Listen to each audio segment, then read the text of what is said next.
Salam sejahtera bagi kita semua. Perkenalkan, nama saya Evangeline Genevia Salva dari kelas 12 MIPA 9, absen 11. Pada kesempatan kali ini, saya akan menjelaskan sedikit mengenai mutasi. Berikut penjelasannya. Mutasi berasal dari kata mutatus, bahasa Latin yang artinya adalah perubahan. Dapat didefinisikan sebagai perubahan materi genetik DNA yang dapat diwariskan secara genetis pada keturunannya. Agen yang menyebabkan mutasi disebut mutagen dan makhluk hidup yang mengalami mutasi disebut mutan. Mutasi juga dapat dibedakan berdasarkan jenis sel yang mengalaminya, cara terjadinya, dan perubahan pada bahan genetiknya. Penjelasan yang pertama berdasarkan jenis sel yang mengalaminya. Dibedakan menjadi dua, yaitu mutasi somatis dan mutasi germinal. Mutasi somatis adalah mutasi yang terjadi pada sel-sel tubuh selama proses pembelahan sel. Mutasi jenis ini tidak akan diwariskan kepada keturunannya. Sedangkan mutasi germinal adalah mutasi yang terjadi pada sel-sel kelamin atau gamet. Kemudian mutasi germinal mengakibatkan perubahan genetik pada gamet dan perubahan tersebut diwariskan kepada keturunannya. Yang kedua, berdasarkan cara terjadinya. Berdasarkan cara terjadinya ini, mutasi dikelompokkan menjadi dua, yaitu mutasi alami dan mutasi buatan. Mutasi alami atau sering juga disebut mutasi spontan adalah mutasi yang terjadi akibat adanya kesalahan alami dalam proses duplikasi atau replikasi DNA. Mutasi alami terjadi sangat lambat atau jarang terjadi.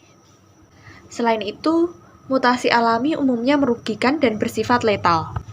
Adapun faktor pemicunya, di antaranya sinar kosmis dari matahari atau luar angkasa, bahan-bahan radioaktif, dan bahan-bahan kimia. Selanjutnya, mutasi buatan. Mutasi buatan atau mutasi induksi adalah peristiwa perubahan materi genetik makhluk hidup yang sengaja dilakukan manusia dengan tujuan-tujuan tertentu. Nah, mutasi buatan biasanya dilakukan dengan cara memberikan agen penyebab mutasi atau mutagen yang dapat berupa mutagen fisika, yaitu radiasi sinar kosmik, sinar UV, kemudian mutagen kimia, diantaranya antibiotik, alkilase, aminopurin, dan mutagen biologi, bakteri, dan virus. Selanjutnya, berdasarkan perubahan pada bahan genetiknya. Perubahan pada bahan genetiknya ini dibagi menjadi dua, yaitu yang pertama mutasi gen dan yang kedua mutasi kromosom. Kita awali dengan penjelasan mengenai mutasi gen. Mutasi gen atau mutasi titik adalah perubahan urutan satu atau dua pasang basa DNA yang menyusun gen.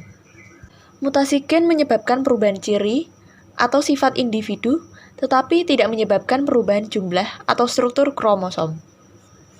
Mutasi gen terjadi selama proses translasi maupun transkripsi pada saat sintesis protein.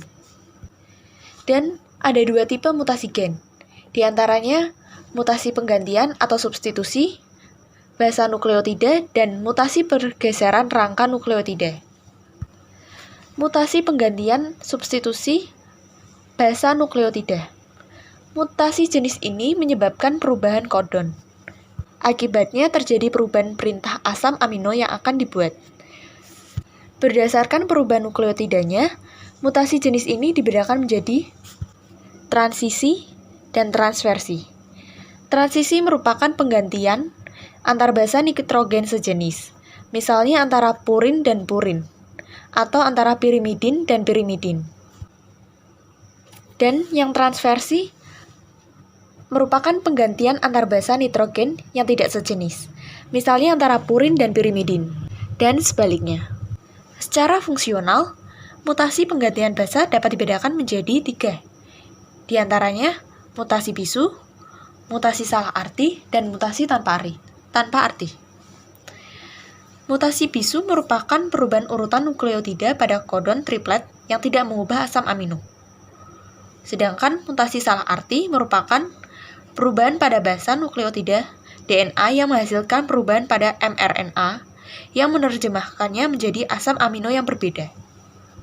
Kemudian, mutasi tanpa arti merupakan mutasi yang menggantikan suatu kodon untuk suatu asam amino dengan 1 atau 3 kodon. Stop kodon. Dengan kata lain, mutasi tanpa arti adalah mutasi yang menghasilkan kodon stop sebelum proses sintesis protein selesai. Dan selanjutnya, berdasarkan perubahan pada bahan genetiknya itu akan terdapat mutasi pergeseran rangka nukleotida. Mutasi pergeseran rangka nukleotida terjadi apabila ada penambahan atau adisi atau insersi atau pengurangan yang bisa disebut juga delesi. Satu atau beberapa pasangan basa dari suatu kodon. Akibatnya ini terjadi perubahan asam amino yang terbentuk. Mutasi ini menghasilkan gen-gen sampah. Adisi atau insersi adalah penambahan atau penyisipan satu atau lebih pasangan basa nitrogen yang terdapat pada molekul DNA. Dan delesi adalah pengurangan satu atau lebih pasangan basa nitrogen pada molekul DNA. Selain mutasi gen, di sini juga terdapat mutasi kromosom. Nah, di sini mutasi kromosom dibedakan menjadi 2, yaitu yang pertama, perubahan struktur kromosom dan perubahan jumlah kromosom. Pada perubahan struktur kromosom, ini dapat disebabkan oleh delesi, duplikasi, translokasi, katenasi, dan inversi. Delesi atau defisiensi kromosom adalah peristiwa hilangnya sebagian segmen kromosom karena patah. Kemudian segmen patahannya menempel pada kromosom lain yang sehomolog. Lalu ada duplikasi. Duplikasi kromosom adalah peristiwa kelebihan atau bertambahnya segmen kromosom. Segmen kromosom yang menempel berasal dari kromosom sehomolog. Akibatnya kromosom akan kelebihan gen. Yang ketiga yaitu translokasi. Translokasi kromosom adalah peristiwa kromosom patah, kemudian segmen patahannya melekat kembali pada kromosom yang bukan sehomolog. Peristiwa translokasi ini menimbulkan gamet semi-steril atau kurang mampu membuahi sehingga separuh zigotnya tidak terjadi. Keempat, ada katenasi kromosom. Katenasi kromosom terjadi jika 2 kromosom non-homolog membelah menjadi 4 kromosom. Kemudian, ujung-ujungnya saling bertemu sehingga membentuk lingkaran. Dan yang terakhir ada inversi. Inversi kromosom adalah perubahan urutan letak gen pada suatu kromosom karena terjadi pembalikan segmen kromosom. Pembalikan segmen kromosom terjadi karena kromosom patah di 2 tempat yang diikuti penyisipan kembali gen-gen dengan urutan terbalik. Selanjutnya, di sini ada mutasi akibat perubahan jumlah kromosom yang dapat dibedakan menjadi 2 macam, yaitu yang pertama euploid dan aneuploid. Euploid merupakan perubahan jumlah kromosom pada tingkat ploid atau genom atau set kromosom. Euploid sendiri merupakan perubahan pada seluruh materi genetik dalam suatu set atau genom sehingga jumlah kromosom menjadi kelipatan dari set kromosom haploidnya. Dan yang terakhir ada aneuploid.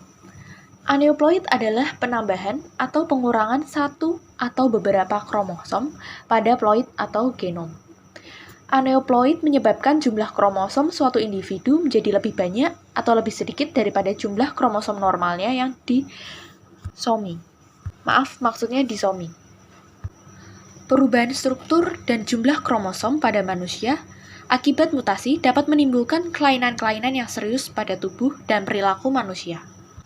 Kelainan-kelainan pada manusia akibat mutasi antara lain sindrom Klinefelter. Yang kedua ada sindrom Turner, yang ketiga hermafrodit, yang keempat sindrom Patau, dan yang kelima penyakit CML. Dan yang keenam ada sindrom Down, dan masih banyak lagi. Sebagai contoh pada sindrom Patau, ciri-ciri manusia dengan sindrom Patau ini yaitu sumbing pada bibir, dan langit-langit rongga mulut, serta polidaktili, atau jari lebih dari 5. Sekian penjelasan mengenai mutasi dari saya. Terima kasih.